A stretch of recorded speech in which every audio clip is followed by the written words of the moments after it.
3 True Horror Ghost Driver Stories. Story 1. Sir, just 300 meters past this hill, that's where my house is, the young woman in the back seat said. Is it on the left or right side of the road? Jack asked, glancing at her through the rearview mirror. On the right. You see that lit-up spot ahead? That's it.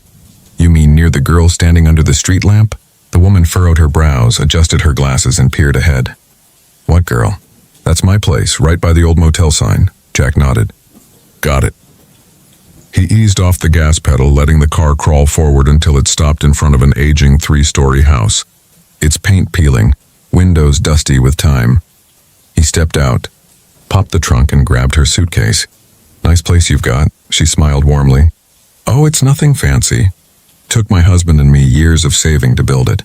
A place to retire in peace. Well, I hope your business thrives, ma'am. May you have lots of guests here. She glanced at her watch and chuckled. Thanks, roads are quiet tonight. Can't believe it only took me an hour to get here from the city. Nearly 30 miles. Yeah, we made good time.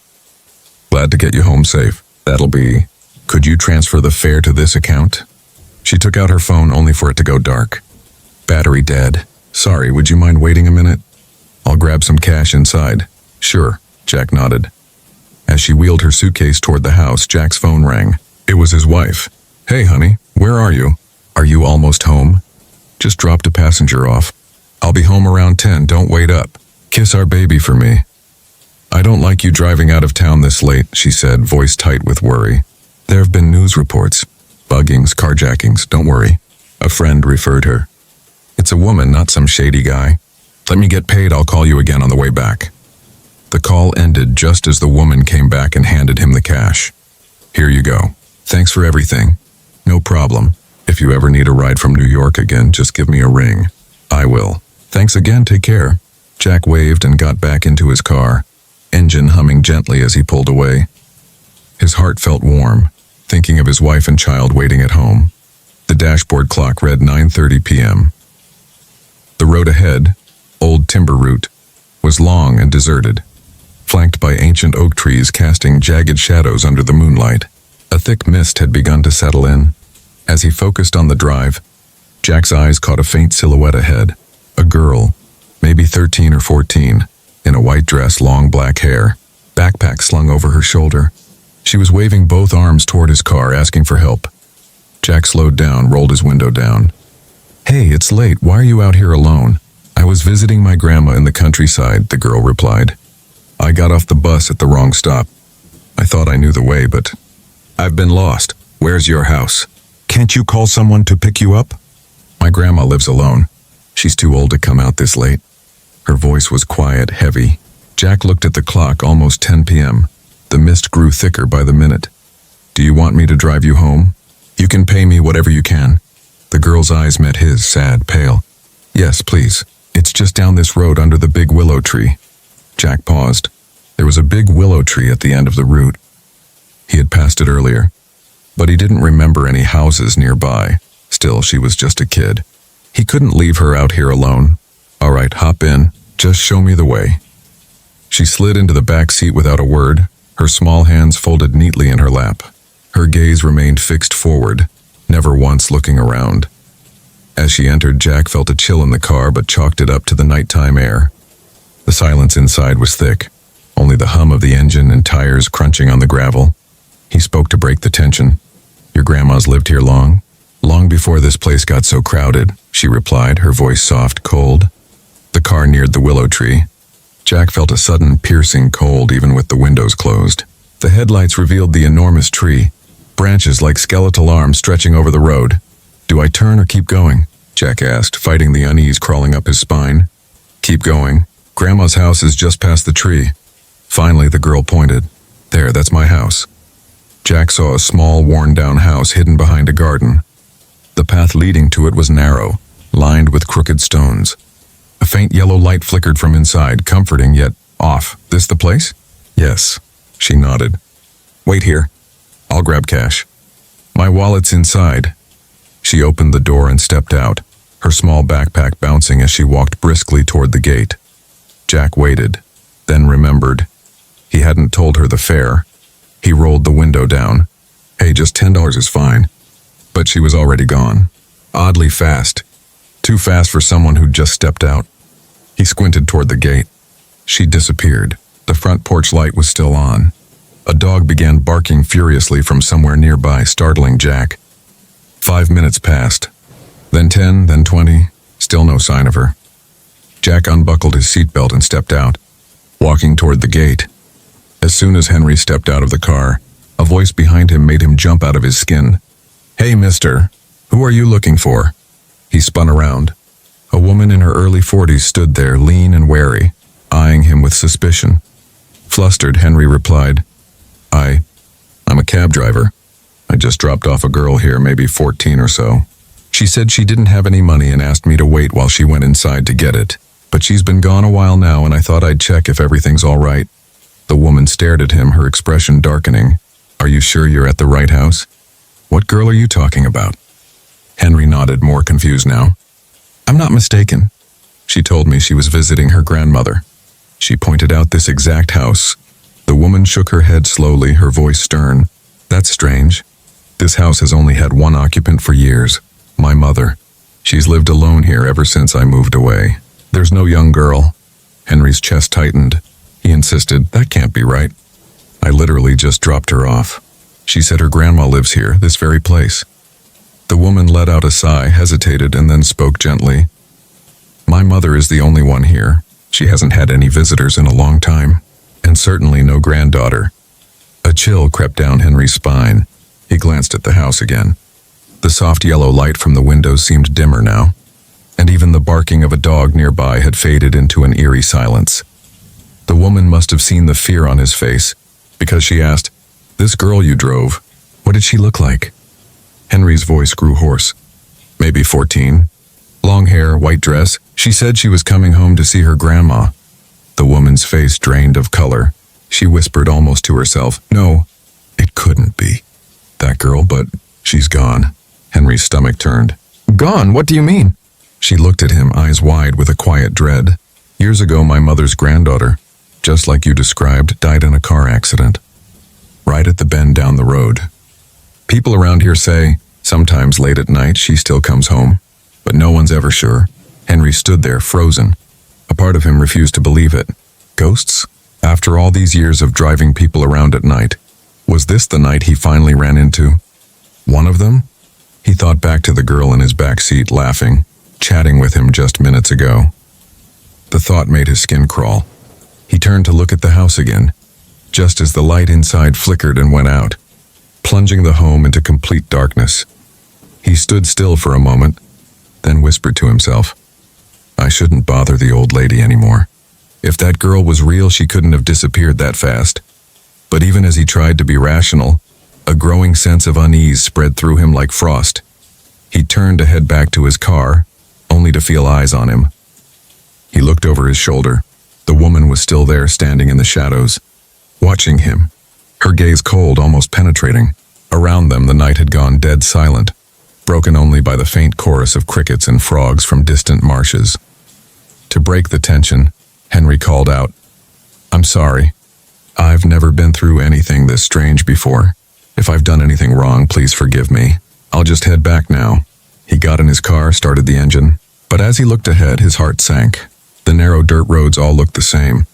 In the pitch-black countryside, he couldn't remember which way he'd come from. Worse, when he grabbed his phone to check GPS, there was no signal. The screen kept spinning, loading nothing. Henry cursed under his breath. It was already past 10. The headlights barely cut through the darkness. Everything outside the windshield looked unfamiliar, even menacing. He glanced into the rearview mirror and flinched. The woman was still there, standing motionless by the roadside, staring straight at his car. Why hadn't he asked her for directions? Feeling foolish, he opened the door and stepped out. Summoning all his courage, he approached her slowly. Ma'am, could you help me? I swear your niece or whoever she was led me here and now I can't find my way out. No signal, no GPS, I'm completely lost. She smiled faintly. Her expression remained mysterious, but her tone turned oddly gentle. It's all right. My niece must have troubled you. I'll show you the way out. Henry was surprised. Not only did she agree, she seemed eager to help. I'll walk you part way up to the main road. Don't worry. You'll be fine. She moved quietly, her footsteps almost too light, her gait ever so slightly off. Henry followed her without a word, torn between gratitude and the heavy knot of dread twisting in his gut. Just go straight, then turn right by that old marker stone. The highway's right ahead. Her voice was calm, almost too calm, flat like it had no emotion. Henry followed her directions. Finally, he saw a faint streetlight glowing in the distance. Relief washed over him. He turned to thank her, but she was gone. He hadn't even noticed her leave the car.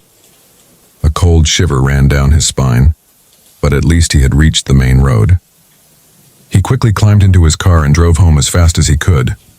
When he arrived, the warm light from his house spilled through the window. His wife opened the door and Henry rushed in, hugging her and their daughter tightly. The warmth of family, of safety, seemed to push away the lingering dread. "I'm home," he said softly, still trembling inside. "Let's get some sleep. I'm exhausted." That night, Henry slept deeply, comforted by the presence of his loved ones.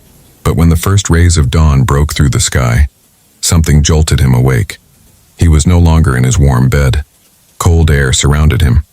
A pungent, earthy smell filled his nose. When he opened his eyes, Henry was lying on damp ground, in the middle of a desolate cemetery. His arms weren't wrapped around his daughter anymore. They were clutched tightly around an old, moss-covered gravestone. Panic surged through him. He tried to move, but his body felt frozen, paralyzed by some unseen force. With trembling hands, he looked at the gravestone and nearly fainted. The weathered photo on the stone was her, the woman who'd guided him out the night before. No. No way, he gasped, his voice echoing across the empty graveyard. Just then he heard footsteps. A group of farmers walking through the fields had spotted him. They ran over, their faces twisted with confusion and fear. "What are you doing here?" one of them asked. "Why are you clinging to Miss Hazel's grave?" Henry stammered. I don't know. I swear I dropped off a girl near the old oak tree last night. Then this woman. She helped me get back to the main road. But now why is she on this gravestone? I remember going home. I went home. I slept with my wife and daughter. An older man stepped forward, voice low like he didn't want to disturb the dead. "This here's Hazel's grave. She died 5 years ago. Car accident. Right outside the gate of her mother's house at the edge of town. Folks say her spirit never moved on. Sometimes she guides lost travelers, but no one knows where they end up." He paused. "Looks like both grandma and granddaughter came for you last night. You've been lying here all night freezing. Come on, let's get you into the sun." Henry could barely stand. His heart pounded, mind swirling with questions and terror. Had he really been haunted? Had he imagined it all? The villagers helped him back home. He arrived still shaken to his core. But at the gate he saw his wife and daughter waiting for him, safe and sound, like nothing had happened. His wife asked where he'd gone all night. Henry said nothing. What could he possibly say? From that day on, Henry refused to take any more late-night fares. But the image of that cold grave, and the frozen empty stare of the woman who walked him into the night, haunted him forever.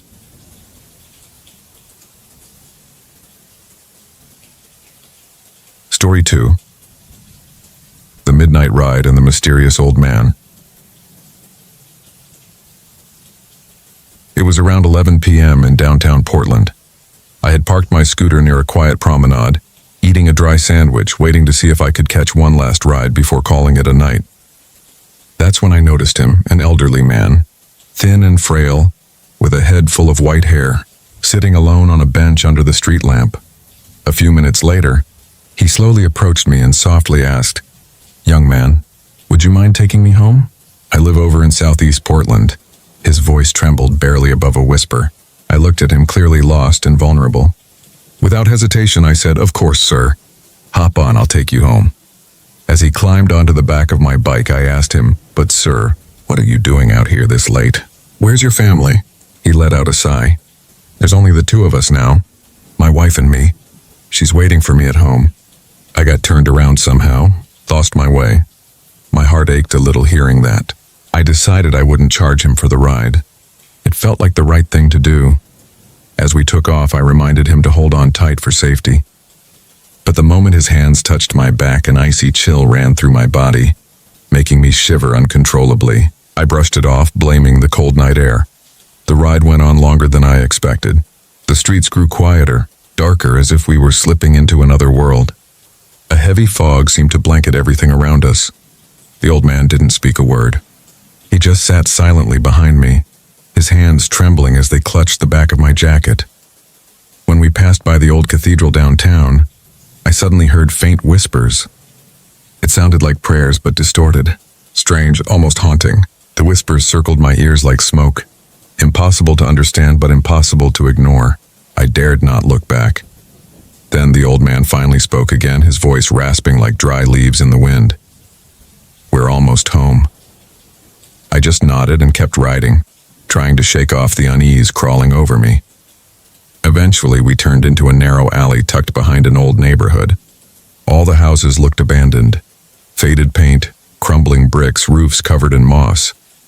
He pointed to one of them, a rundown house with a sagging roof and a rusted gate.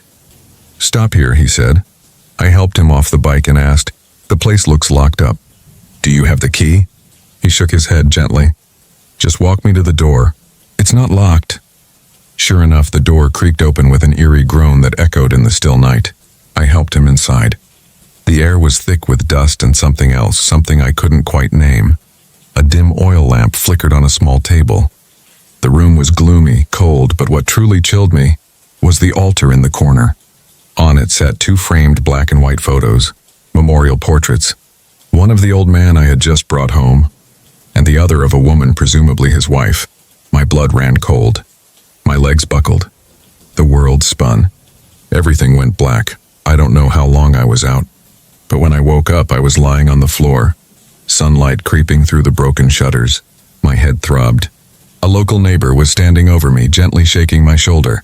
"Hey, you're awake. Are you okay?" he asked. "We saw your scooter parked outside with the gate wide open. Came in to check and found you here." I sat up slowly, still dazed. He helped me to my feet and brought me some water. As I tried to make sense of everything, he began telling me the story behind that house. The old couple had 5 children.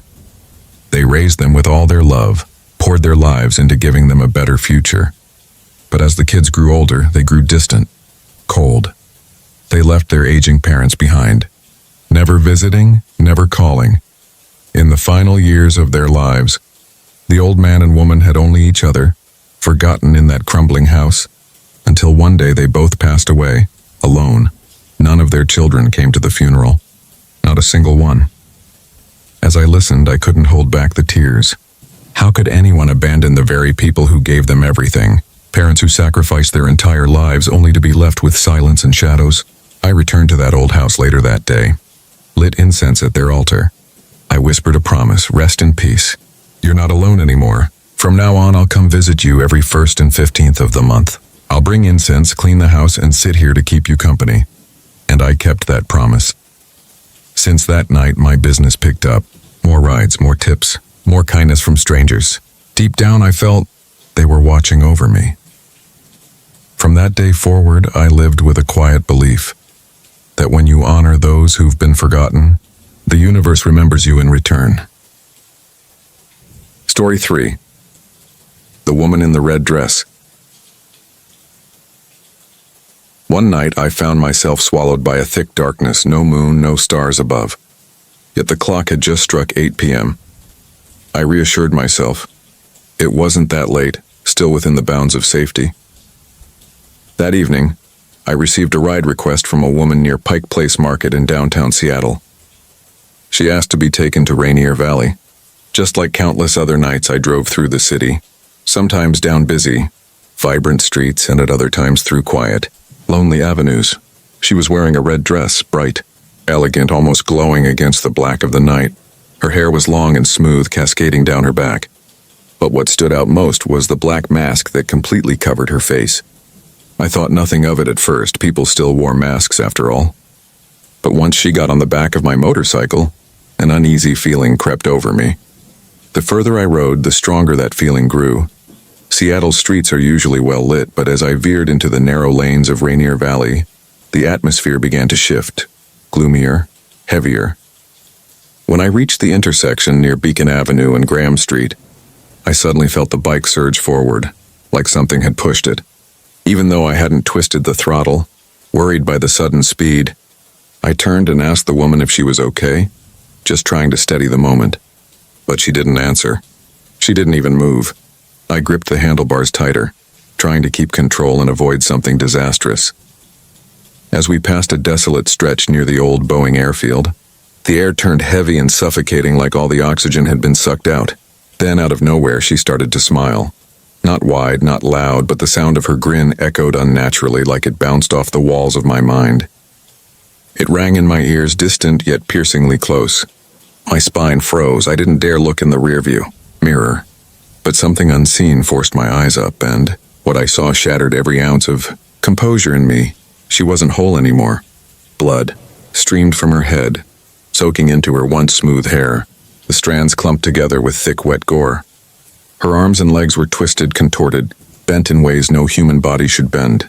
Her face had lost all shape, her body fading, dissolving into a thin mist like steam rising from a dying fire. The bike's steering became stiff. I could barely control it. It felt as if invisible hands gripped the handlebars, dragging me forward. My heartbeat thundered in my chest. I looked back. No one was there. The back seat was empty. And then, just over my shoulder, I felt it. A cold breath. A long, icy exhale brushing against my ear. Then a voice. "We're here. Stop. I want to get off." Before I could react, the bike slowed to a stop at a quiet curve on South Beacon Hill, a place I rarely went, especially at night. That's when she reappeared, ripping through the still night like a tear in the fabric of reality. She was still wearing that deep red dress, but now the mask was gone, blown away by an invisible wind. Her face was pale, dead pale. Her eyes were bottomless pits of black, no whites at all. She stared straight into me, and her voice came out cold and detached, like ice water being poured over my spine. "Thank you for bringing me back. This is the place. This is where I died. An accident. Right here on this road. And now I'm trapped here. I can't leave anymore." She slowly extended her hand, holding out an old crumpled bill, one of those eerie spirit world dollars used in funerals. I refused. I shook my head. But she stepped closer. My legs instinctively backed away, yet she kept coming. Calm. Relentless. I kept waving her off, but she pressed the bill into my palm. The moment it touched my skin, a chill sank deep into my bones. Then she smiled, cold and soulless. And just like that, she began to fade again, vanishing into the air like smoke curling away from a dying candle. I stood there, paralyzed beside my bike, frozen to the spot. My heart pounded violently. My hands trembled. My legs felt like ice. The silence that followed was unbearable. The world around me stood still. Without wasting another second, I jumped on the bike, started the engine, and sped off, never looking back. I had no intention of ever returning to that cursed place. The story ends here. Thank you very much for watching and listening. Have a nice day. See you again, and next video.